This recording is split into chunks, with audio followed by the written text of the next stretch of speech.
you do everything. Like you have an opinion about everything.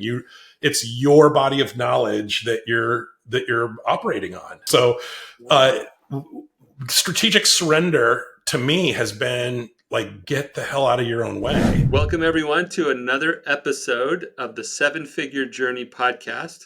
I'm Brett Gilliland. I'll be your host for this episode, and I'm here with another great business owner. I say great because we have a business owner who's right in the thick of making things go in his business, but he's stepping out. He's stepping out to take time with us at the end of his day and to share some sort of golden nugget or lesson that he's learned as he's grown in his business, and also to just get real with us and share something that he's struggling with or wrestling with that might be applicable to others. So I want to welcome Stephen Keith. He's the founder of CX Pilots. And Stephen, I'm going to just welcome you to the show first, and then I'll have you introduce CX Pilots. So welcome to the Seven Figure Journey podcast. Thanks, Brett. It's great to be here. I learned about your podcast recently and am a fan already. Well, good. We're glad to have you. Excited about what we're going to talk about today.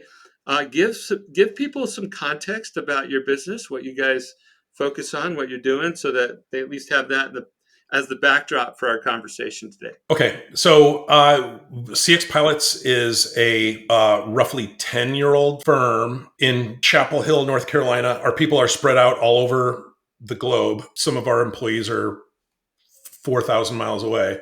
But we are a client experience consultancy, which means we focus on we focus on professional services firms who are trying to attract and retain really important client relationships.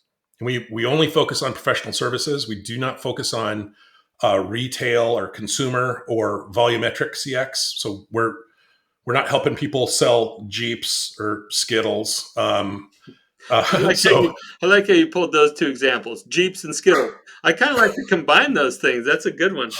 Um, I'm sure someone has somewhere. yeah, right. But So, we're but accounting firms, law firms, um, private banking, large professional service types of engagements. Yeah, and not always large. Like some of our greatest success stories are like 50-person architecture firms in the Midwest, and or 180,000 employee like mega tech firm that's trying to figure out how to like improve the services element of their clients' journeys. So it's all over the board. It's across the globe, and we're just a tiny but mighty firm that's doing this stuff. We chose professional services because it's where everybody wasn't. It's really difficult to do relationship based experience where the relationship is the product. You mentioned accounting firms and law firms and engineering firms.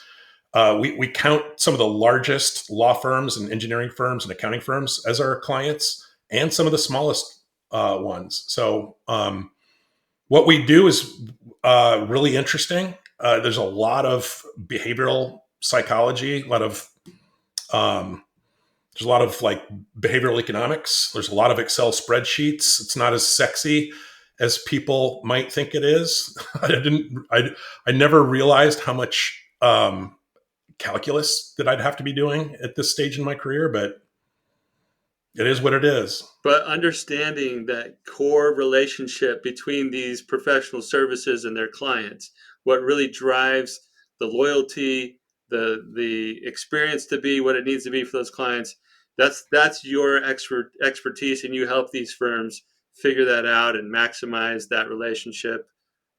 Awesome. Okay, that's great backdrop. Now, as you've gone from somebody who I know personally you are a CX expert, but when you started this firm, you started it on your expertise, and now you've grown a team that's different parts of the world.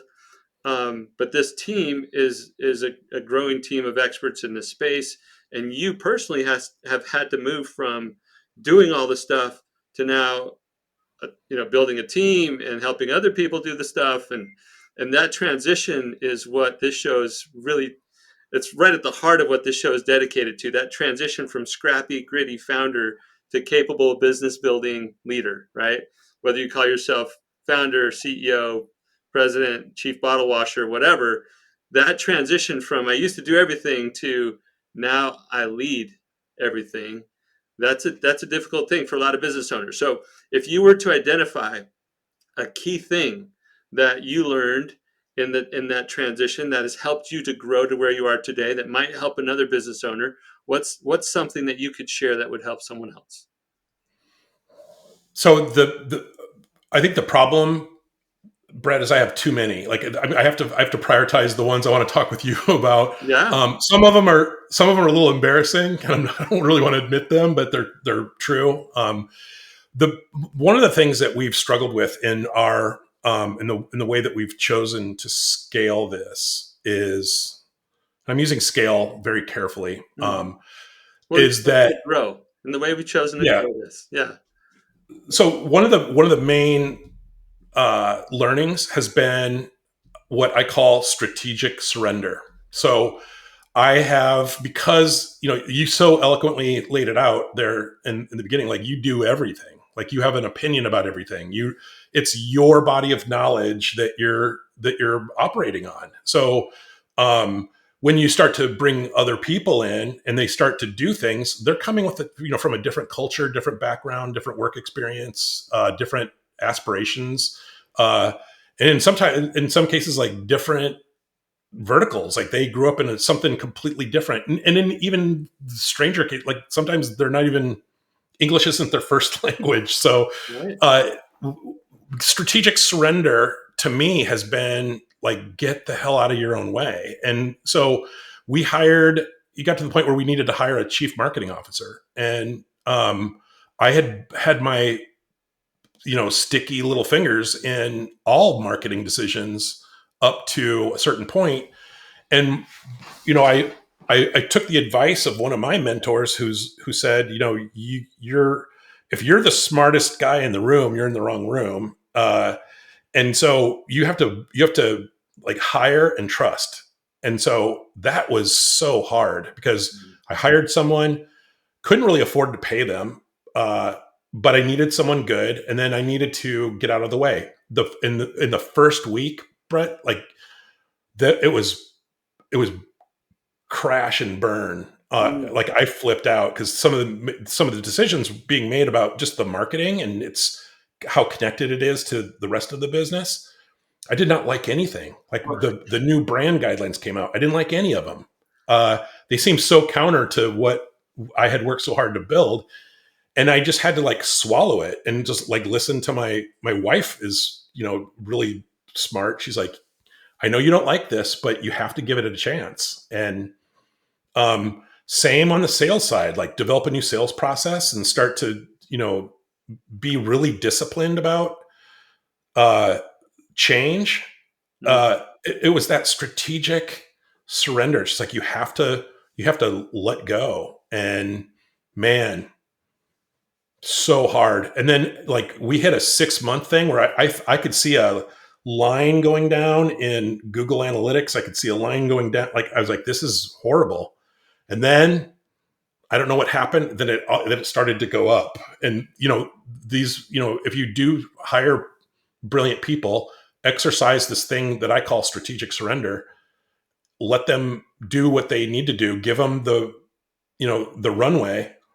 Amazing things can happen, and hopefully they will happen. But getting out of your own way, man, hardest thing I've ever done in this business. Well, I love the term strategic surrender. I'm curious why you chose the word strategic on that. Is that so? Yeah, let me just listen. So, why the term strategic paired with surrender? Because the strategy, um, it was a two-sided strategy. Like my silent strategy was give this person space, give them time, hold space and time for discussion about this, Hmm. and allow that other person, the flip side of that strategy coin is like that person has a strategy. that you have to surrender to. Like it wasn't my strategy. So all of the things that this person, this new CMO, wanted to do, were counter to what I thought was the best way to do this. I see. No, that makes sense to me. But so at first I was wrestling in my mind, like, did Stephen really surrender the company strategy to this person? And I don't think you said that. I think you maintain your company strategy because that's yours as a business owner, and you should involve others. We want them involved, but you got to make sure that you feel comfortable with that company wide strategy. But then when it came down to functional strategy to execute, in this case, the marketing strategy to go Yep. in support of the company strategy, that's the part you needed to surrender, right? That Yep. functional. Exactly. Okay, that helps me a lot. Thank you. Thank you for clarifying. That's an important distinction that you just made. Yeah. It, and also, like, there are different skill sets and different capabilities and different techniques and all, there's a whole bunch of stuff in marketing. Everybody that listens to your podcast understands that, I would imagine. Yeah, um, but think about when you're a founder and you're working in a 10, 20, even 30 person firm. Most of that person's job is to figure out, how do you become magnetic? How do you develop demand? So uh, extricating yourself from the like building magnetism, building demand, yeah, is probably one of the hardest so hard. Yeah. parts of doing it. And the thing that I laugh about now is, like, I didn't get out of my way fast enough. Like, I should have done this a decade ago. Well, yeah. Tell us the rest of the story real quick before we switch to an issue that you might be dealing with. So you said it started going up. The line, for a while, you're watching that line go down, and you're like, in your mind, you're feeling more and more justified about not wanting to let go. It's kind of like, Yeah. I need to grab onto that steering wheel again. I shouldn't have let that. Right now, I have twins that are learning how to drive. They're going to get their license, and there's this urge to just grab that wheel. Yeah. And you held off, and you held off, and you held off, and then the line started going up. So, and now you're saying I should have done it sooner. So, we can infer that that's looking great today. But tell us how well it did go. Well, we're still in the 9 month. Oh, okay. So this is still relatively new. Yeah, if you go to the cxpilots.com website, you're gonna, like, it doesn't look like a management consultancy.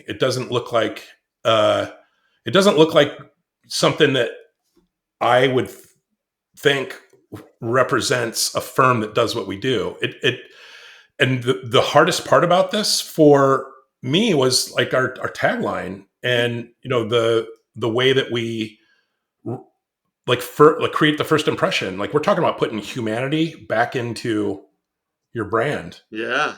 So how far afield is putting humanity back in your brand from, we are uh, we're one of the world leading CX consultancies for professional services firms. Yeah. That's a bridge that spans a lot of distance, in my opinion. Right.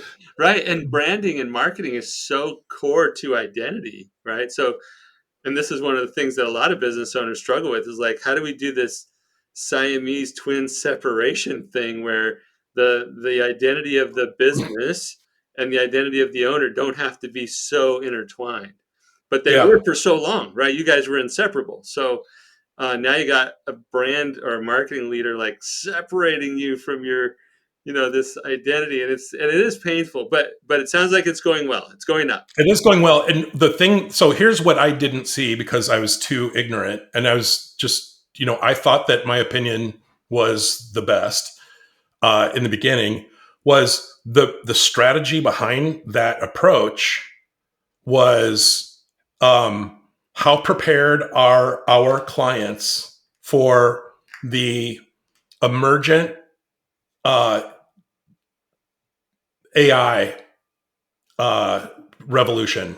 Yeah, like it's coming. How Yeah, And so what wasn't clear to me is that was a strategic decision that was made a year ago, that this is going to happen. It's going to be affecting our firms. Putting humanity back into your brand is going to be a hilltop that we're going to claim, that nobody knows needs to be claimed. And that's we're going to do it 2 years earlier than anyone else. And Yeah, that's it's, a lot of foresight. yeah. And I didn't have that foresight. I was thinking, immediate gratification. Like, how are we, I was thinking of like product market fit. Like, how are we addressing the needs right now? And the CMO had the foresight to say, I don't really care about right now. I care about, I want to skate to where the puck will be. And that Yeah. was, kudos to him. And, like I said earlier, I should have gotten out of my own way far, far earlier than I did. Yeah. Well, way to go. You did it. You're doing it. It's not easy, like you said, and it's something that we all wrestle with. So I appreciate your vulnerability, but also just sharing something that you know you don't want to be the smartest person in the room. And if you have all the ideas, all the answers, all the whatever, like time to level up who we're surrounding ourselves with, and that whether that's a fractional CMO or a full-time CMO, or somebody on the operations side or a sales leader, like we got to start bringing in talent who can take us to places we don't even fully understand yet. Yep. And I love that you brought that up. Okay, so that was very valuable for everybody listening. Let's switch gears now to what's something that you're wrestling with now in your firm's growth. um, let's assume that marketing thing is all on track and it's going where it needs to go. What are you dealing with now that I might be able to help you with today? So one of the things that is a struggle, and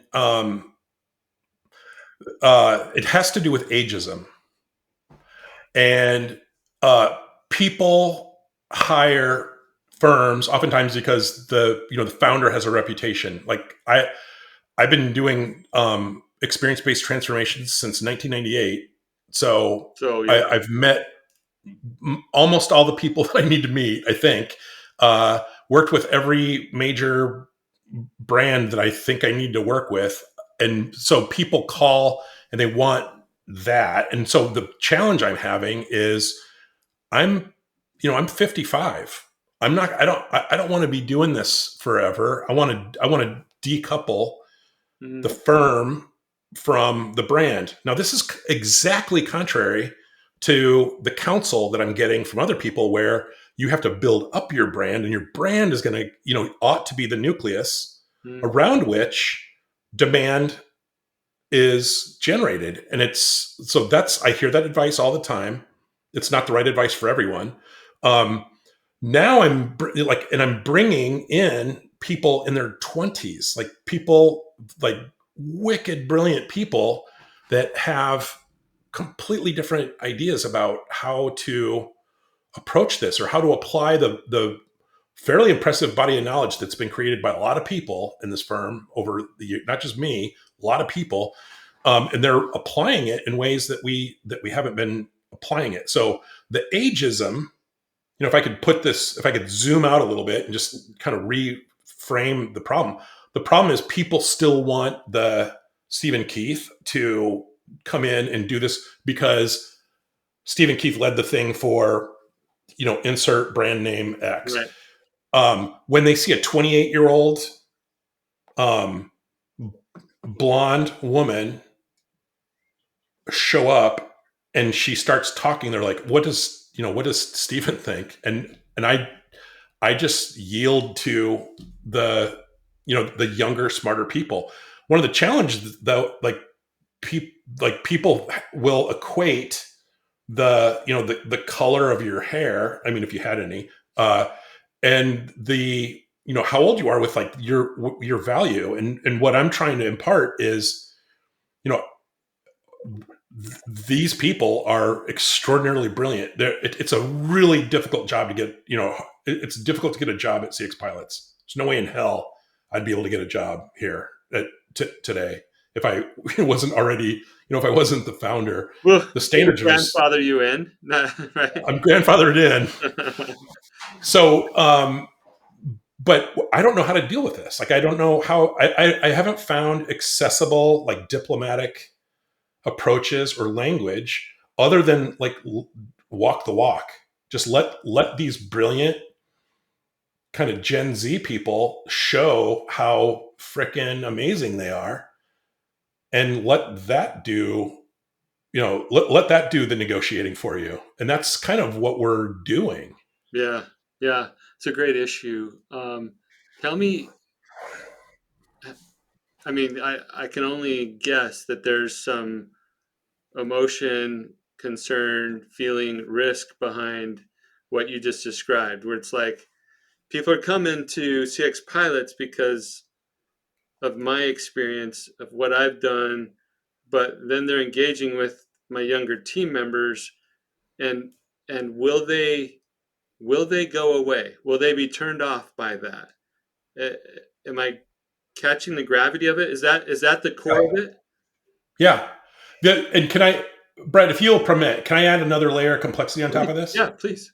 So, as CX consultants, you can imagine we work with a lot of what's perceived as soft skills. Mm, It's, we're working on kind of the neuropsychology of right. an organization's culture.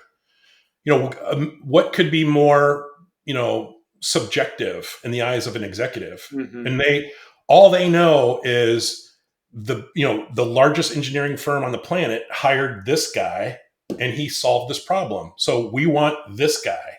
Hmm. Oh yeah, he owns a firm called CX Pilots. And then so CX Pilots enters the scene and you get a couple of people. The layer of complexity I want, because of the fact that we're dealing with this, I only hire people who have advanced degrees in therapeutic fields. So Yeah. if to get a job at CX Pilots, you have to have been an occupational therapist, a speech language pathologist, a physical therapist, or someone who has demonstrable empathy baked in, because we're empathy engineers at the end of the day. Hmm. And so when someone comes in, they have that sort of a therapeutic background. They're 28. They haven't been in the field a long time, and the question comes down to how well, Stephen Keith, have you trained these people? Because they look like they just graduated from college. Right. Especially the older you and I get, it looks like they're younger and younger, right? Yeah, it Right. does. So some of these leaders in these big professional service firms, they're probably more like our age, and they're Yep. saying, "Whoa, you're putting a kid in front of me." Okay, I think I get the gravity or the weight complexity of the situation. Um, Tell me about a time when it hasn't worked well. Um, I think in like larger discussions, if we like one of the like if you're not going to allow us to talk to your executive team, then we don't engage because we Right, can't do the work that we need to do. right, When we're in here's where it didn't work well. So we were in a session with an executive leadership team, and they cordoned off 4 hours. We were talking about the CX transformation that they were about to embark on. I was sort of leading the thing, but I had several different chapters of this 4 hour thing, led or facilitated by other people much younger. I would open up and say like my piece, and then I had delegated like the kind of the meatier chunks of this to other people. When the executives started asking questions, after after this young woman had spoken eloquently about this particular topic, he would like turn his chair and like look at say, you. Stephen, what do you think the blah blah? And I'd say, I don't know. Like, you need to ask Amy. And they're like, no, I'm asking you. Hmm. I want to hear what you have to say. Yeah, And then the way that I dealt with that, I just said, Amy, I'm going to take the first stab at this, but I want you to complement it with your experience. yeah. Yeah, I think that is a tricky situation that you're in with somebody who insists that no, you're the guy that we want. I know you're bringing your team in here, and good job for developing them, but we want you.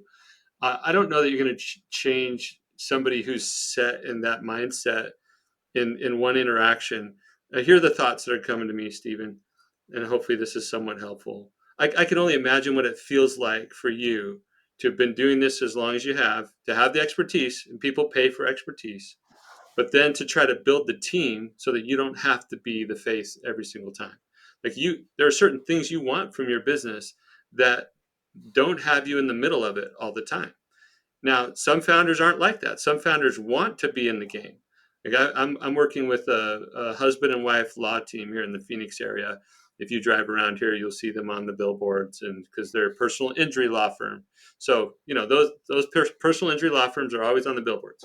Anyway, the husband, his name is Mark. Mark loves to be in the courtroom. He lives for that.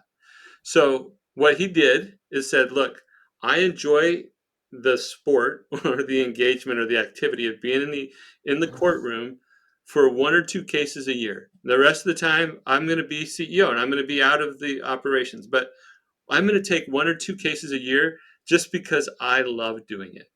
Now, if you're like that, maybe you take one or two engagements a year, however many you decide, where you personally get involved.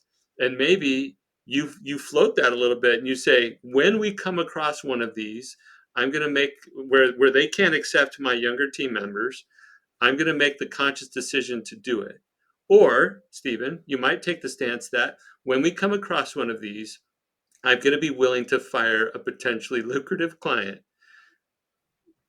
in behalf or in line with alignment with my decision about how I'm building this firm to not rely on me personally. And so then in that case, you might have to say to that client respectfully, hey client, you need to know that I've hired and trained an A team. In fact, they came as an A team, and I've taught them a few things about what I know.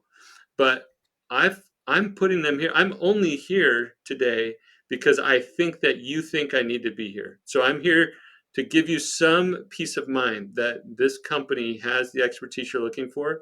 But I'm telling you right now that as soon as I can, I'm going to hit the eject button on my involvement in this project. And I need you to trust that this team is going to get it done for you. If you can't trust that, then maybe we shouldn't be doing business together. Maybe you don't really want what my firm can provide to you. Not me personally, but my firm. So I'm not saying you should take one stance or the other, Stephen, but I'm just trying to help you see clearly that whatever you decide your involvement needs to be, that's the way you need to show up consistently with your team or for your team and in front of those clients. And I'm not saying it's an easy answer. I have a similar thing as you might imagine in my business. We have an expertise that's unique to this 1 to 10 million scaling or business building journey. We're experts at it. And it took a while maybe to get to the weird part of that. Like I was an expert at that and I built a team around. So very similar situation. And I made the decision that I didn't want to be the face of the brand. Like our company is called Elite Entrepreneurs. It's named for the relatively few business owners out there that ever get into this seven-figure range. They are in an elite space. So they're elite entrepreneurs. We named it after them. We have a method that we teach, and I train my people to that method. And if I ever go speak, it's just as I might be the founder or leader of the company, but I'm not the only person that knows how to do this. This method is the magic, not me. And so if you really don't want the magic to be tied to Stephen Keith, you're going to really have to use that great CMO of yours to make the branding strong around the method, the know-how, the tools, our team, not just Stephen Keith. And that may take some time, but hopefully some of that was a little bit helpful, Stephen, as we talk about Yeah, Brett, I love your advice on the frank conversation you can have with someone. And what I took out of what you just said is like there are pathways um, to get trust out into the center of that difficult relationship, for them to like trust younger people. And you like your advice is magical because I had like three epiphanies like while you were talking it. Good. about this is like you Brett just gave me this really great idea. Like here's how I'm going to handle this thing that's happening like next week. Well, I'm glad to hear that. If it made sense to explain one of those epiphanies or several, we could. If they're like personal application, personal situational things, we don't need to get into that. But I guess that's the value of talking to somebody who kind of can relate to what you're dealing with give you a few words and go, wait a minute, that's relevant here. This connects here. Anything Yeah. else you want to share on that before we wrap that up? No, I think there. You mean, are you asking if anything to share on that particular topic or like a different Yeah, no, one? on that topic. Yeah, we'll wrap with this topic as much as I'm Yeah, enjoying talking to you. But yeah. Like I think that one of the what your counsel has kind of opened up for me is like there are much better opportunities to for the the rare occasion where someone just doesn't trust a younger team. There's active kind of ageism at play is to express like what I 55-year-old curmudgeon in the space have learned from these 28-year-olds, like how the how we're borrowing from their skill sets to make our practice better. It didn't come from me; it came from them. yeah, So I think that's wise. I'll throw one more idea out there. We're having a little brainstorm. Um, if if you can help those clients see that unless they have all clients, I know these are sometimes higher end professional service firms, right? But if if all of their clients are at that older age that they're at, then maybe their way is the best way. But if they have any hope of serving, connecting with the rising generation, we actually need my younger team to help us relate better to the people yeah, you're trying to connect to. So anyway, this is just another thought that came. All right, Stephen, it's been so fun to learn a little bit about your business and some of the things that you wrestle with, and in you sharing what you've learned and some of your current struggles. You've helped a lot of other people. Thank you so much for being on the show today. absolutely. Thank you. I learned 5 things I didn't know I was going to learn. So that's my favorite thing on the planet. Good, good. Can you please direct people if they want to learn more about CX pilots or if they want to connect with you on social? How would they do that? cxpilots.com. CX stands for client experience, and then pilots is is the double entendre. Yeah, Pilots is the project or the person that gets you to point B safely. Um, the any search will get you there. If you Google CX in accounting or CX in law, you're gonna hit our site. And um, 833 CX pilot all right. is another way. Other than that, Great. uh, I think we're all set. cxpilots.com. Well, Stephen, you've been a great guest. Thanks again for being here. For everybody who's been listening, please share, like, review, do all those things to help as many seven-figure business owners as possible come across this episodes and others like it. We're trying to help all the seven-figure business owners out there who are truly elite entrepreneurs continue to grow their businesses and achieve what they set out to achieve and have the impact that they want to have in the world. Thanks for listening. We'll see you next time.